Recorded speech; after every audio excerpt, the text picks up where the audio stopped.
today's topic, we're going to jump into something that is a pretty big factor in life and especially in business, and that is the fear of rejection.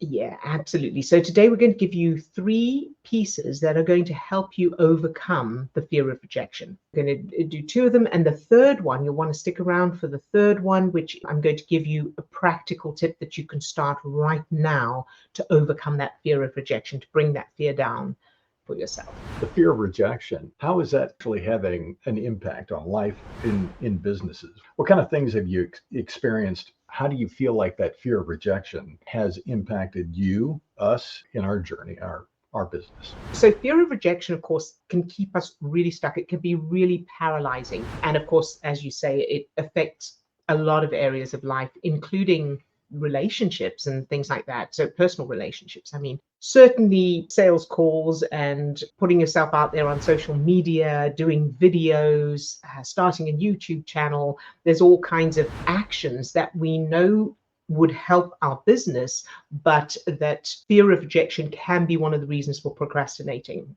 for putting it off. First piece of the three pieces we want to share with you today is that the original cause of that fear of rejection, and it's probably not going to be a surprise to most of you, the original cause comes from childhood, our unconscious self-image and worldview. So although childhood is over now, the effects of it during childhood, our self-image and worldview are formed, and those references, those unconscious references, are still there as adults. That's how we become who we are. So in real time, as we think about taking certain action, the brain is referring to whatever those references are and then pumping stress chemicals into our system like adrenaline and cortisol that are causing the feelings of fear.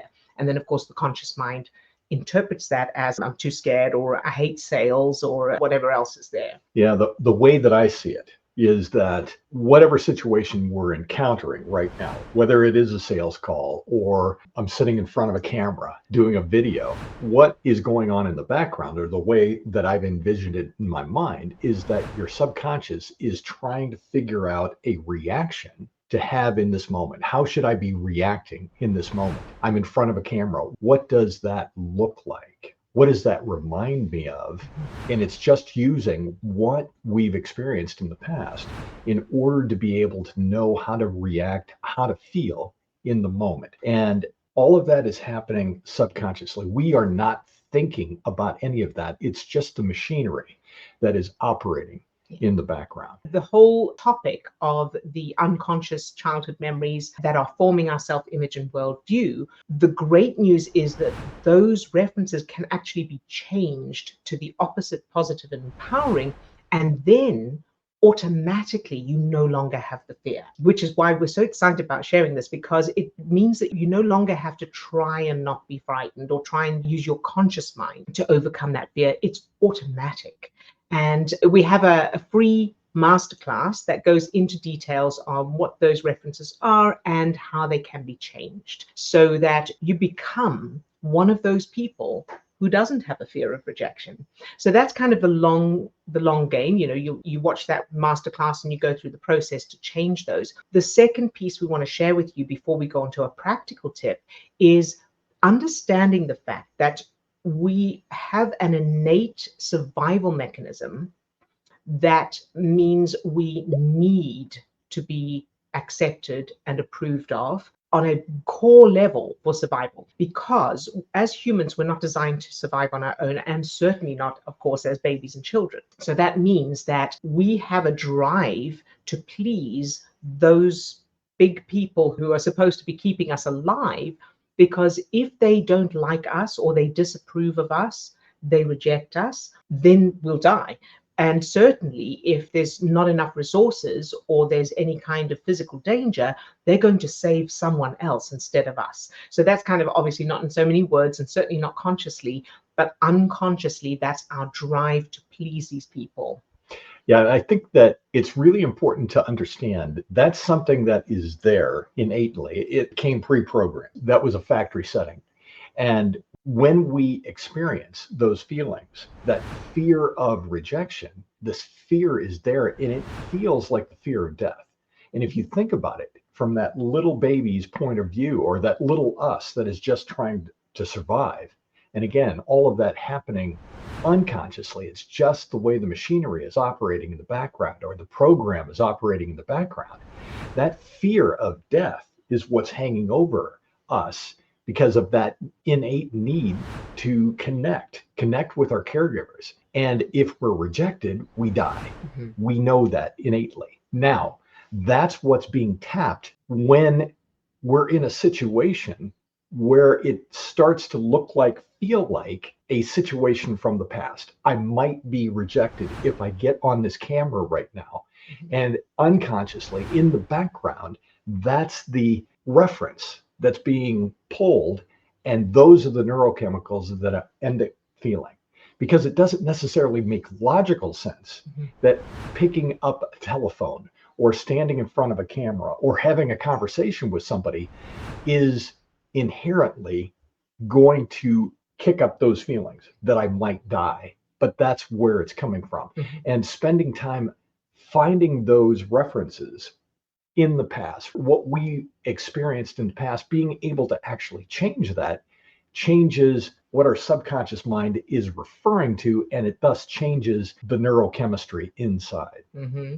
Yeah, so the point of those references is to change them to the opposite, positive and empowering, so that your brain is then producing feel-good chemicals when you think of doing a sales call, or you having a conversation with someone, or being out there on social media, or making a video, so that you have those feel-good chemicals creating excitement and fun, and you're enjoying it. So the third piece, which is the practical tip I want to give, obviously changing those references is what's going to give you permanent, significant change and automatic change, so that you no longer have to think about it. But this is a little tip that can help you in the meantime as well. First of all, thoughts are connections between neurons that trigger matching chemicals. So that means when we're thinking of being judged, when we're thinking of, I'm scared this person's going to judge me, or they're going to reject me, or I don't know what I'm talking about, or whatever those thoughts are pumping stress chemicals into your system in real time that are causing the fear. And of course, as we feel the fear, we add more thoughts to it about how terrible it is. And so it becomes a vicious circle. As we're thinking of taking certain action, let's say doing a sales call or putting myself out there on social media, and we tend to think of it as some sort of test, or some sort of somebody's judging us. So it feels like we're doing a performance, or we are doing an exam, something like that. Instead, shift your focus to how that one person is going to feel once they get what you have to offer. So for example, you have a thing, you want to sell the thing. When you think of selling your thing, most of us are thinking, how am I going to do this? How does it feel to me? How am I going to explain it? Are they going to understand me? What are they going to think? They're not going to want it. We're thinking all of that from that perspective. Now, instead, before you get into that situation, start thinking about the end result. How is that person going to feel once they have your thing and they're experiencing the benefit of it? For example, let's say you have a marketing system of some kind. And so you think, okay, I want to sell my marketing system to this client. Instead of thinking, how am I going to explain my marketing system, and what do I have to say, and what are they going to think, and what are going to be their objections, and things like that, have a strategy, of course, but start by thinking of, how is that person going to feel once they get all of the clients that your marketing thing is going to bring them, and start getting excited for them, for that result, rather than thinking of what you have to do.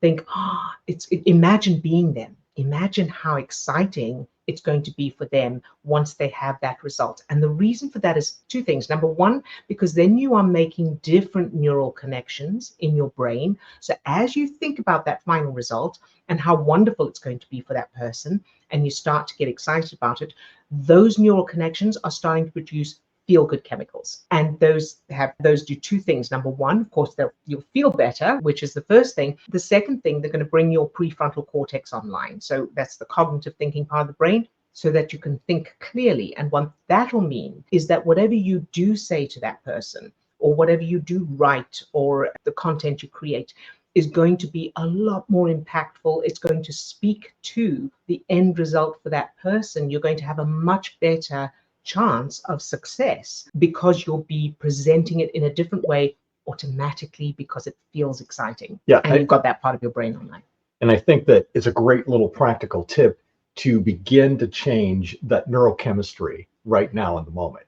Obviously, what we found to be most effective and more long lasting is to actually go back and find the roots, the unconscious references that are back there that cause that fear in the first place. So do take the time to check out the masterclass. We go into a lot more detail regarding that. But in the meantime, do what it takes right now to change your own neurochemistry in the moment. Right. Yes. So we hope that's helpful. Let us know in the comments what you think. And if you've got any questions, of course.